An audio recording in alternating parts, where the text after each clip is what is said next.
Hey there, movie buffs. Welcome to Quinn's Movie Review Corner. Today we are going to be reviewing The Great Wall. I am a fan of this movie. Bleh.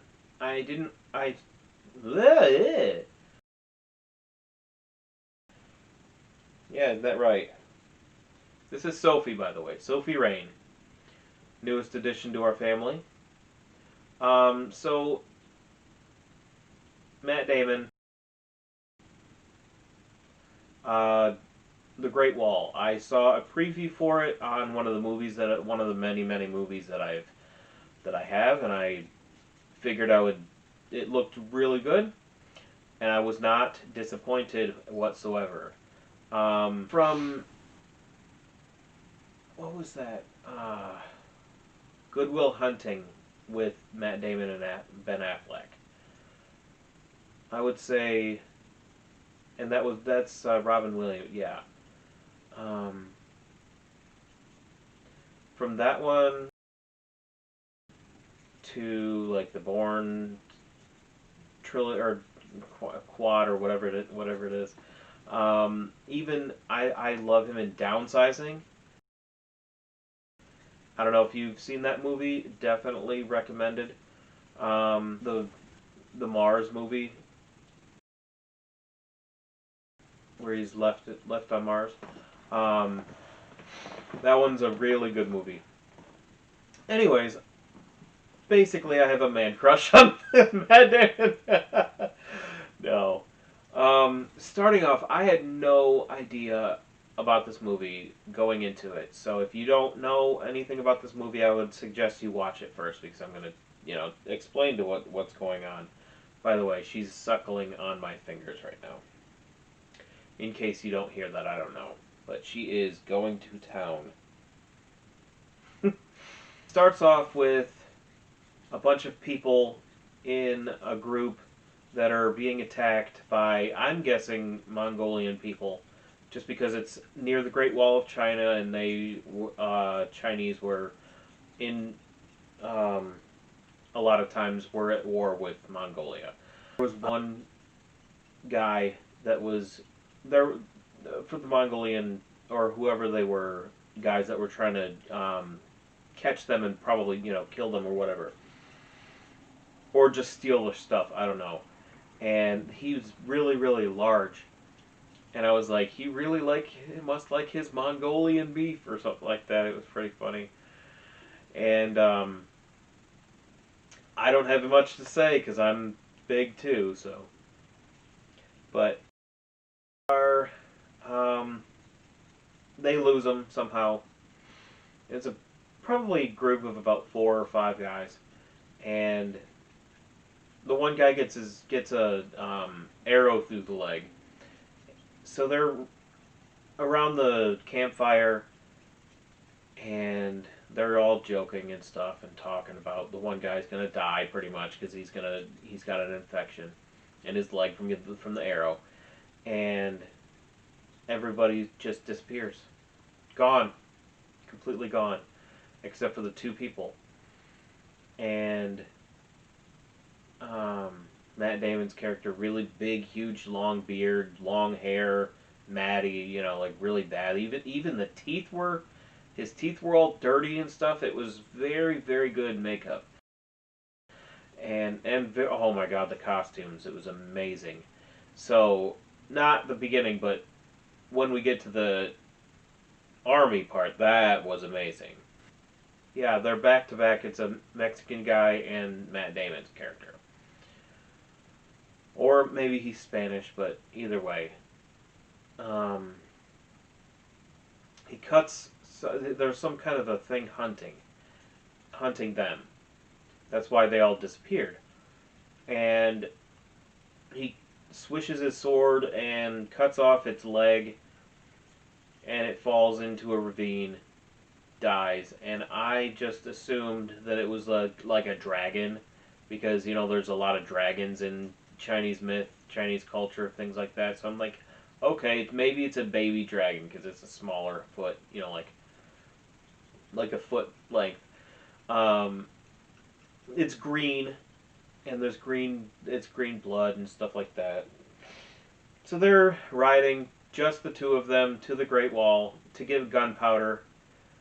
So it was 700 BC, I think, and they find the Great Wall. He took the foot with him because he wanted to know what he killed, and it's called the Tao Te. Very, very odd looking creature.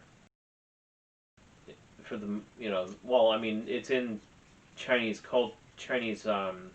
lore as well, but it was weird. The eyes were on the side of their heads. Well, they were. I guess the myth was there was a meteor or meteorite. Yeah, meteorite if it hits the ground. A meteor if it's in the sky. Sorry, went nerd on you. Are you done sucking on my finger? You're just going to clean your head? Alright. Yeah. Meteorite hits the ground, makes a mountain green. Basically, there's an alien on the meteorite, and the more the the more people the queen eats, the more Taute or monsters or whatever you want to call them, she can create. And every 60 years, there's an uprising. They attack the wall every 60 years, and when they are defeated, they all retreat, carry back their dead, and the dead of whatever people that they killed, and feed it to the queen so she can get more of the Taute. That's pretty much the lore on the movie. Saw the movie, or the very beginning, I was like, okay, well, it's got Matt Damon in it, but I don't know how good this movie's gonna be. It's kind of my hand's all wet. Thank you. So yeah, I wasn't sure about how amazing this movie's gonna be, and then I saw the army, their uniforms. There was the ground people, so that would be like, sorry, ground people. That was from Family Guy when he was crashing the plane. So there was the ground crew, like the army.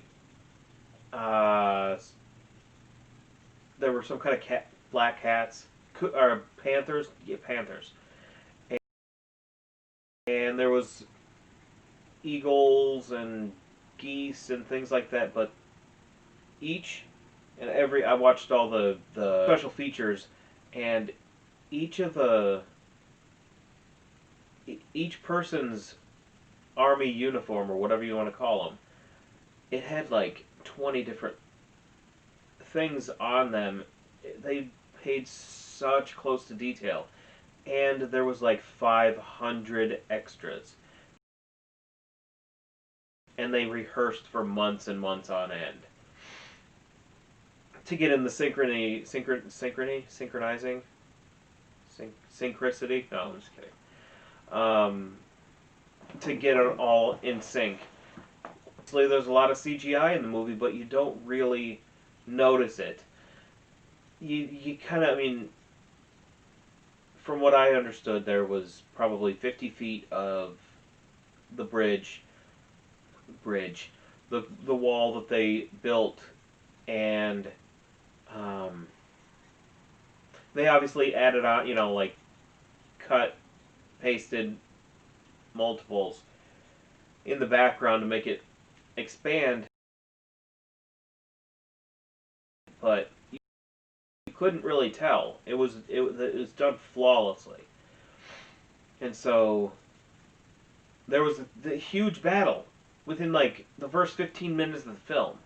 Huge epic battle where these people are jumping off of the cranes. I think they were jumping off. Um,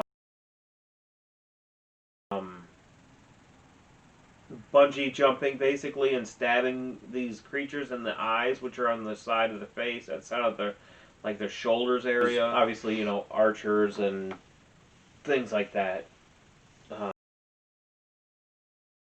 Um, the what the heck are they? They're like the cannon, the trebuchet that brought humongous cannonballs that they lit on fire, and they flew up in the air. It was amazing, just awesome visual. Um, just like within the first 15 minutes, you never see that in a movie ever. Like it took two towers, two movies to get a battle scene on Lord of the Rings, but that's beside the point. 15 minutes. It was amazing. I feel like Dr. Evil.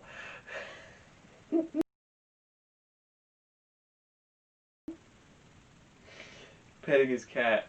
There you go again. Alright. So, where was I? After the battle, they took all their wounded and dead back.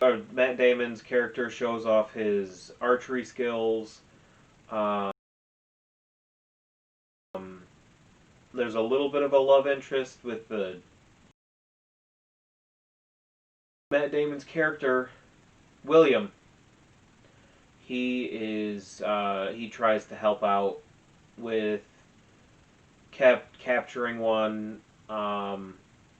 They've never been able to capture one, and he's able to help them do this kind of stuff. What's his name? Willem Dafoe. Willem Dafoe is he's on this movie as well. His name is Ballard, and William and Tovar are the two main characters. Um, he apparently wanted the same thing 25 years ago, and he saw too much, and again, Dr. Evil. I mean, I'm not bald anymore, but I need to shave. Is that right? What was I? And now when I did this, I thought of Robin Hood Men in Tights, where the guy with the lizard. So, anyways, he saw too much, and he was forced to stay in their camp on the Great Wall. He was able to teach them English and things like that. So he didn't have a horrible life. What? I don't think. But he wants to escape. William and Tovar also want to escape. But William is sort of kind of getting vibes from the commander. Um, she was asking how many flags do you fight for. He said he doesn't really fight for flags. He fights for money. He used to fight for food. He grew up a warrior, that kind of a thing. And so she's teaching him different things. Like she tries to get him to bungee jump off the side of the on the side off the side of the wall. He doesn't trust her, because he doesn't know if the thing's even attached to anything. Are you done? Nope. I'm going back at it. All right.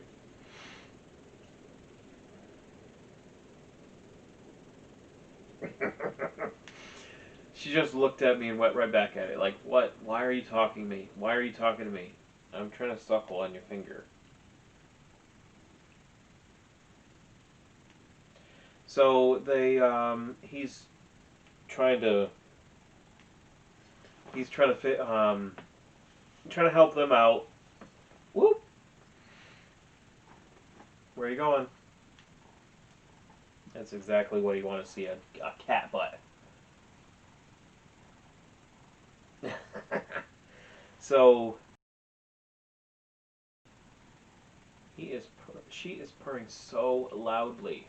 They figure out that the Taute is actually burrowing underground. You're gonna suck on the other hand? Yes, she is. So they're a lot smarter than they were 60 years ago.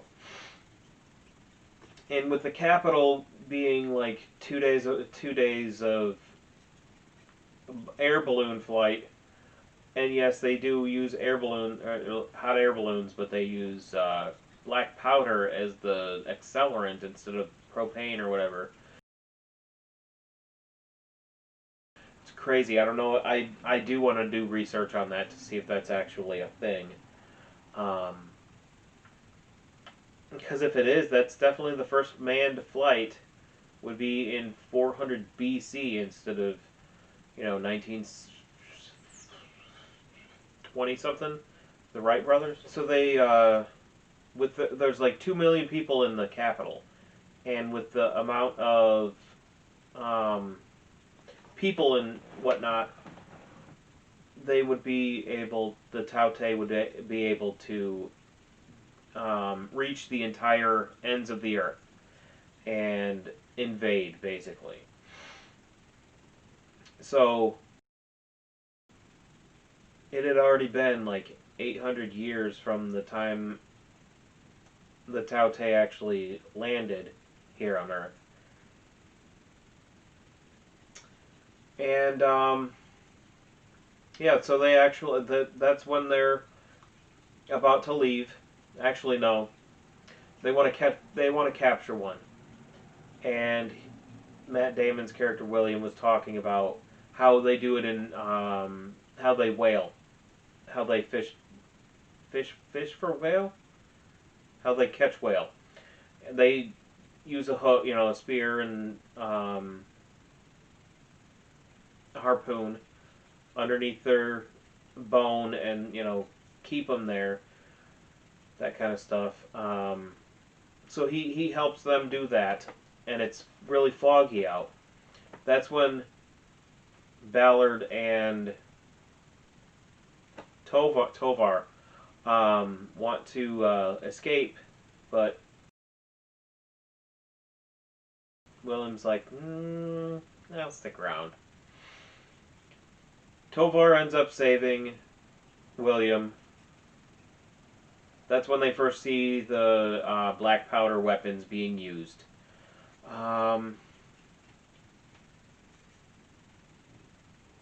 What? Okay. It's funny. She stops, looks around, and keeps going. So first time in this room. You about to fall asleep or something? Yeah. Moving on to, um, they end up taking the one that they captured to the capital before they realized that they were on their way already to the capital. You know what? I just thought of something funny just now, just in this moment. They left with the Taute, got to the capital between the whatever that Providence was. Took them 2 days to get there, and they didn't see any Taute on the way to the capital. And there's like hordes of these things running at full speed for two. No, that's crazy. That's crazy. Anyhow, maybe they used a secret passageway. The people who took transported the one Taute to the capital. And the outfit on, or the costume on the Emperor. Oh my gosh! I know I keep raving about the costumes, but I watched how they did it, and it took. I think they said it was like 1,000 hours on this one outfit that was on screen for probably less than 5 minutes, and they had like semi-precious stones there was pearls, there were like it was such an intricate piece, and it just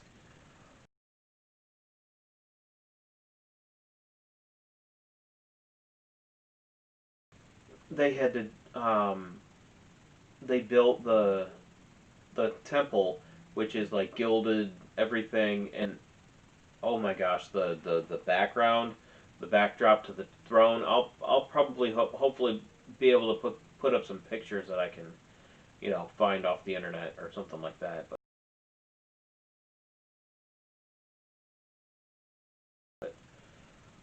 it was just absolutely amazing. So they're trying to get to the capital. It's around the same time that they get to the capital.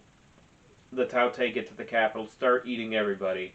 That these people come in on hot air balloons, and there's like only like 4 hot air balloons made it because they kept burning up and whatnot. Um, and of course somehow the commander or the general now, and then William's character decides to go to the capital to help out. Both ended up making it, but those are the only 2 balloons that made it to the capital. And when they came into the palace, the emperor was hiding behind his throne, which was kind of funny because he's a young emperor. They usually were back in the day because they didn't live very long. I'm guessing. I don't know. My hand is so wet, slobbering all over it. Hello. Oh, are you tired? Oh, your breath stinks too. It's like I don't care. So yeah, they get to the capital. They figure out if you kill the queen, all of them will stop moving, and then you can, dispose of them, whatever. Um, and it's kind of like Independence Day Resurgence. If you haven't seen it, I'm sorry, I'm gonna spoil it, but that's basically how it works on Alien or the Independence Resurgence. There's uh, a queen that they have to kill. It's basically something similar to that. Obviously, not technology and stuff like that. I almost said, um, but it was the black powder arrows,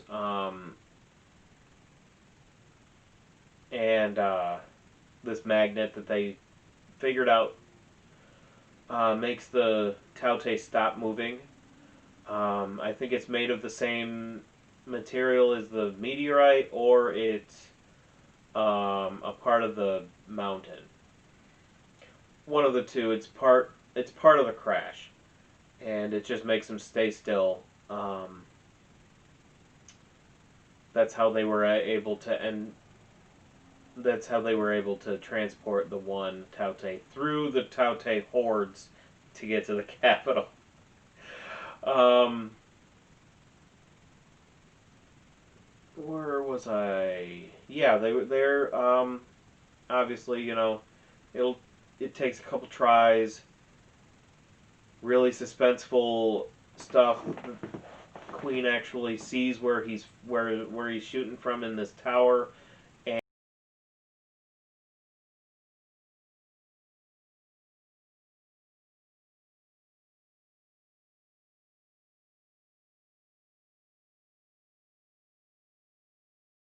and she realizes that before that she realizes that it's coming up from up high, so she orders all of them with a shiver of her whatever the heck those things that thing is, and then everybody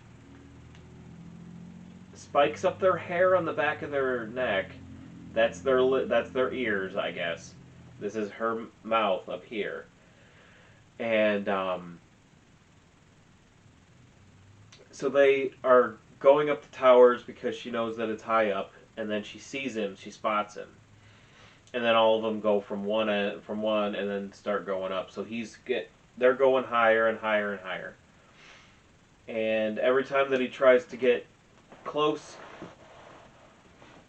I I forgot one little detail. That Taute that they captured, they rigged it up with a crap ton of explosives, of black powder, like grenades and things like that. That's why they're trying to into the shoot at the queen, because the Taute is now trying to feed the queen.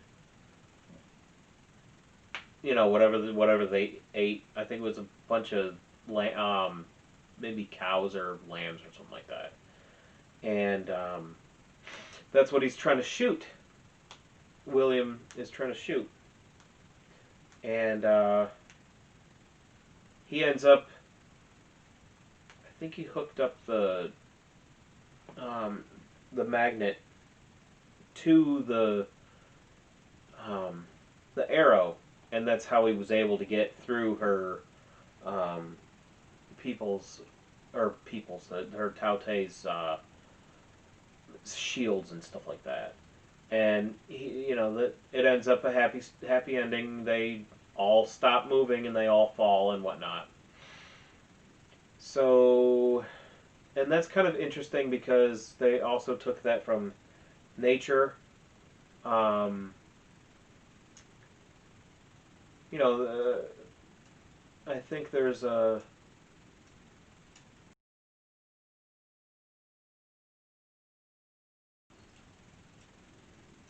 ants. I think some species of ants where if the queen's dead, they're like, "What do we do?" That kind of stuff. Some kind of insects there are like that. Let me think. It's interesting how the ending is. To me, it's interesting because you think a love interest, kind of, sort of. What are you doing? She's licking her bells. No, she's not. She's suckling on my shirt. My shirt's not me. Um, so you would think of a love interest or ish that they would get together at the end, but they don't. And his friend and William Dafoe's characters steal a bunch of black powder. This is obviously before the ending, but it was one of those subplots that are. I mean, they're important to the story, but I was more going off the full regular plot. Let me think. Yeah, they steal a bunch of black powder, and because he saves the day, the Emperor gives him a choice between taking as much black powder as he can take and going to wherever he needs to go, or his friend. His friend. I can't think of his name right now. I just said it like 15 times about 5 minutes ago, but can't think of it right now. I'm thinking of Mar Novu, but that's. They end up going back to wherever they came from, and that's pretty much the end of the movie. And it was. I just absolute. It's definitely in disaster movies or war movies or whatever you want to call it, like action packed movies. It's definitely going to be in my top five for now, for sure. Lately, I wouldn't say. Maybe I guess it could be considered a disaster movie type of a thing because I compared it in my mind to San Andreas. Yes, San Andreas, because it was so like epic, not because there was no earthquakes or anything like that in the film or anything like that, but the whole time there was not one spot in the entire movie that was boring. Not it was timed perfectly to where you were not bored. And I hate, hate, hate that in a movie. And I will say this again and again and again, probably in every, if I'm talking about timing or whatever. Um, there's a scene in, I think it was no, Superman Returns or Man of Steel, where he'll say something and he'll just look off in the distance. And that's it. And then, like, for like 30 seconds. And that's so long to be not. No dialogue, dead air. I hate it. I actually was trying to stay awake at one point because I was working, midnight shift the next week, so I was trying to train myself to sleep during the day, be awake at night. So I turned to my movies because you can't fall asleep during a movie. That one you can because there's a lot of dead air in that movie. You're just like, okay, it's 3 o'clock in the morning. No, I can't fall asleep, and then I got mad. That's probably why. If I was to be watching it while I was not trying to fall asleep and just a normal day, it might be just fine. It might be just no big deal. But I hope you enjoyed this video. I enjoyed making it. She enjoyed sucking on my finger the entire time. She's almost asleep now. No, she's not. She heard my wife get up on the. She put her feet down on the chair. Like I said, hope you enjoyed the video. Like and subscribe, comment, all that jazz.